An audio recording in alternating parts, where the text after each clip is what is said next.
Hey guys. So, I got another sticker. So that's pretty cool. I think I'm gonna go put this on the topper.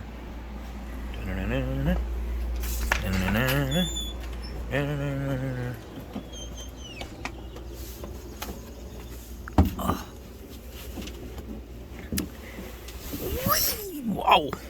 Oh, man. What a ride. So, anyway.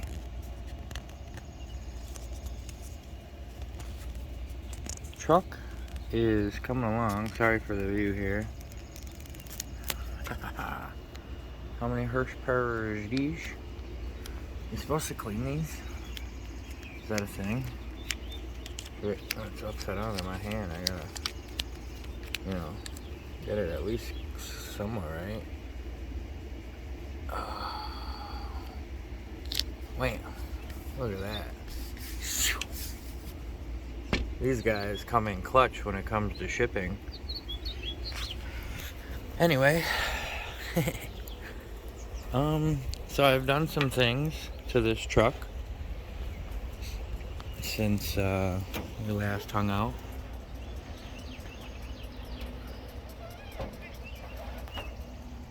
And we're just gonna do some beauty shots here.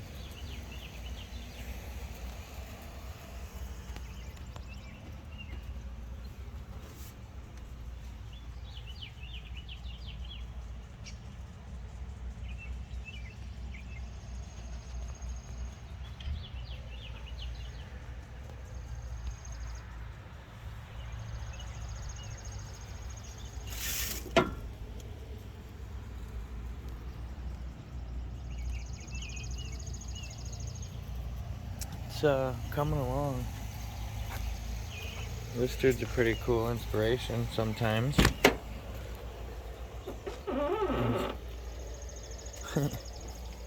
I put that on there because the sun was beating on the dash, and it's a really clean dash. I don't want to cook it. But,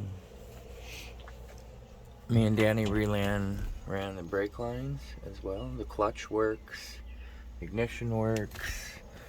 All of this wiring for the Holly up here under the dash is really, really clean. Nicely mounted relays, and I don't know if you could see anything through there. Yeah. Fuse box. Everything's ran nice loom. Hydros ran pretty decently. It's a little excessive for what I'm doing, but we'll see how that works. If anybody wants to donate me a 16mm half-inch drive short socket, that'd be kind of cool. Had to utilize that for the shifter. Oh, which I like the placement of. I did a pretty nice, pretty nifty quick release ground here. And that sucker, body ground, and then right through here, frame grounded. I don't know if we can see it up here. Oh, it's right there. But yeah. What else here? Trans 06 Colorado AR5 with a FabBot adapter plate and a 4L60 bell housing. It's a 2000 Camaro clutch, straight from Rock Auto. Holds 450 horse. The oil pan looks low, but this tire is flat. The steering is stock B2200. Drive shaft, I'll need to look and see where that, I got that, but it's, I ordered it from someplace. You can order them anywhere for 300 bucks. Just go to your local drive shaft shop. That's pretty much the easiest way. This is a 2000 Isuzu rear end out of a Trooper. It's got 1.5-inch axles, 410 gears, disc brakes, and is retained the 6-lug pattern so I could keep the wheels, because the Mazda B2200 and 2200 all came 6-lug in the 90s. This truck is really clean, guys. Like, well, there's superficial stuff, but like,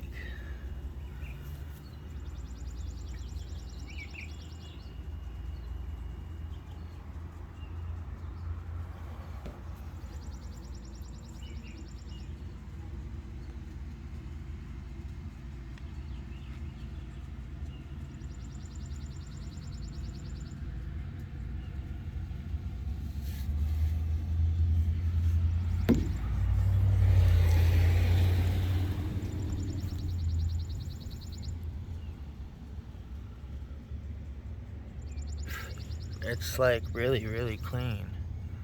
I'm just saying.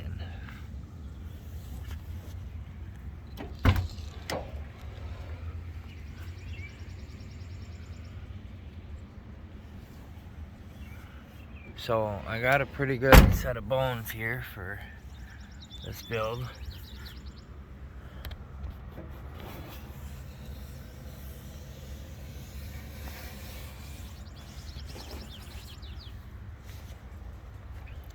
So I feel like we got a decent build. Bone stock motor, 5.3. I pulled it out of an 04 and stuck it in this. It's got 862 heads. I wanted 706s. I had 706s, but they were Castex and they crack and they leak, and I didn't want to deal with that with a boosted application.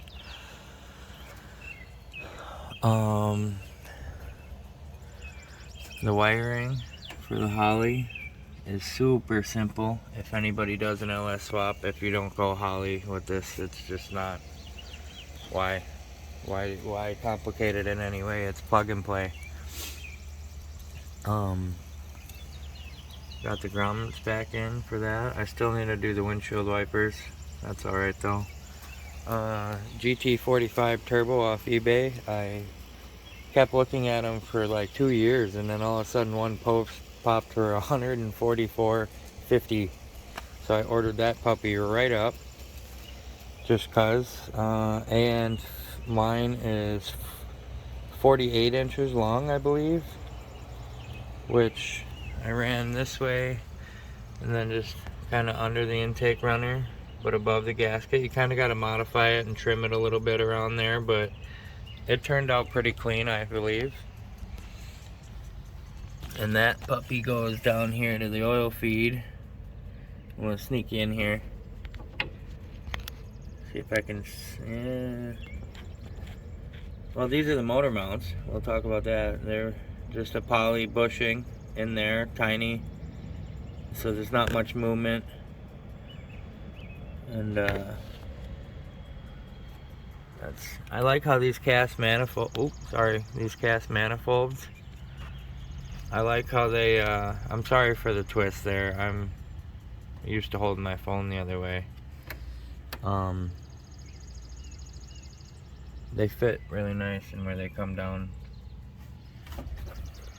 it gives me a lot of clearance for a crossover. Oh, see if I can get you some. Yep, we're just gonna go down right around the back of the oil pan here and back up, and then it'll come back down. 3-inch full. Ooh, the trans cross member. I'm not too happy with the welds. I think I should have waited for my welder, but I'm glad I didn't, and it's just done. It'll hold. But I'm gonna run full 3-inch all the way back across these hangers. 2 resonators, a muffler, and the fart can. That's my fuel pump wire. That's just gonna be the fuel pump and a fuel filter. Then the other filter will be on this side, and then run the rest of the way up. Here's that line. Oh. But I ordered some aluminum L angle, and I'm gonna weld right to this and then drill holes and use these as the mount. Won't move, it'll be there. And then because of the clearance issues off the fan, they're very close. If it doesn't move at all, it can't hit, right? I got an order coming today for, ooh, dang, I still need power steering lines. Oof. Okay, that's alright. We'll go to Napa and have them make them. That'll be cool.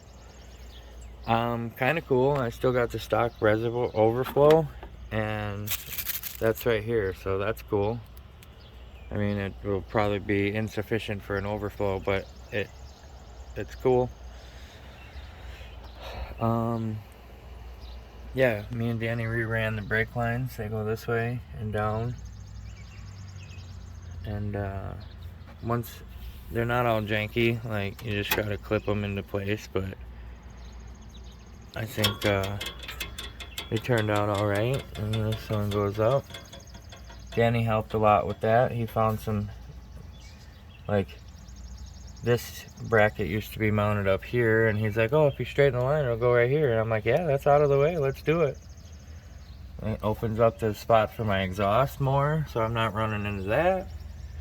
Which he also threw out an idea. I might lay that out today right now just to see what that does. I ordered this. That's my bottom radiator hose. Again, Summit coming in clutch. I ordered a throttle cable. I still need a piece of hose just to loop that for now. I'm gonna run the heater core because I want to be able to blow heat on the windshield. I kept the heater core, but I did not keep like the blower box.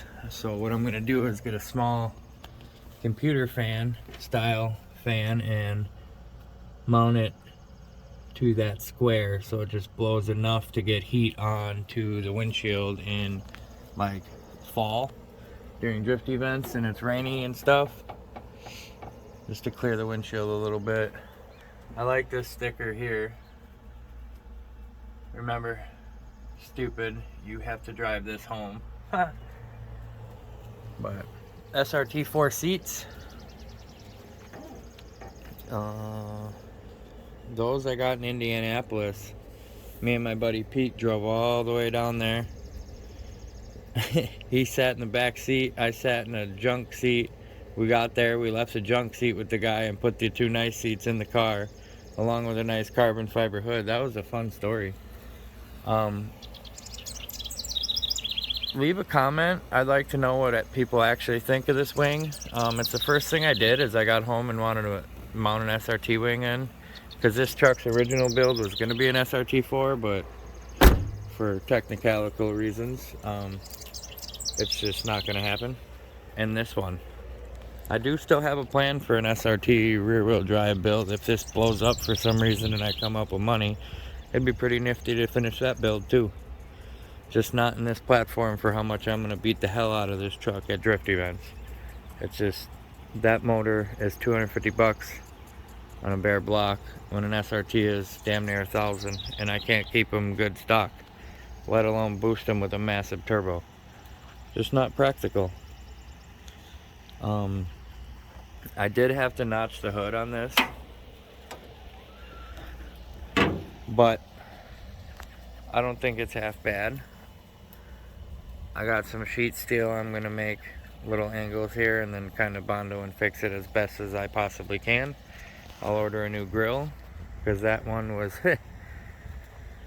somebody parked too close to a campfire and it kind of wrinkled and melted, so it wasn't straight. So even though I modified it for this, I wanted to fix it. But it does fit if I ever wanted to just kind of give it a weird look, but no. I'll end up buying new fenders just because this little bit here got bumped into. But the truck, like I said, is rust free.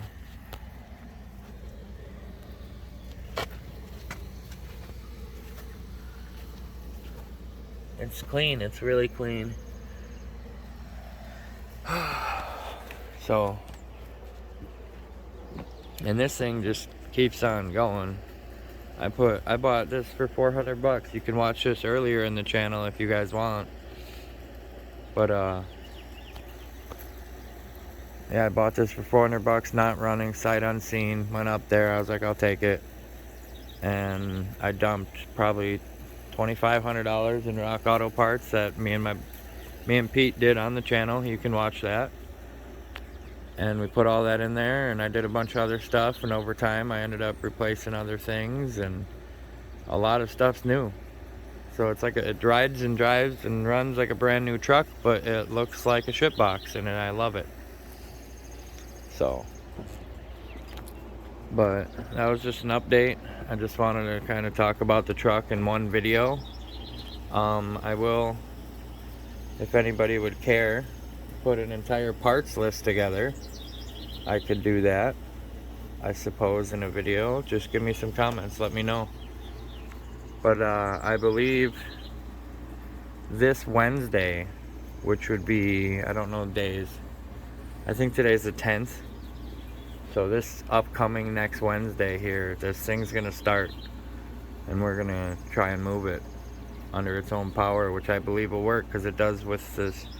It does with the starter. The clutch disengages and engages moving with the starter, which I need a neutral clutch safety switch, I believe. But yeah, it's coming together, man. It's gonna be rowdy, and I'm looking forward to it. So stay tuned, man. There's a lot to come real soon. All right, guys. Keep on keeping on.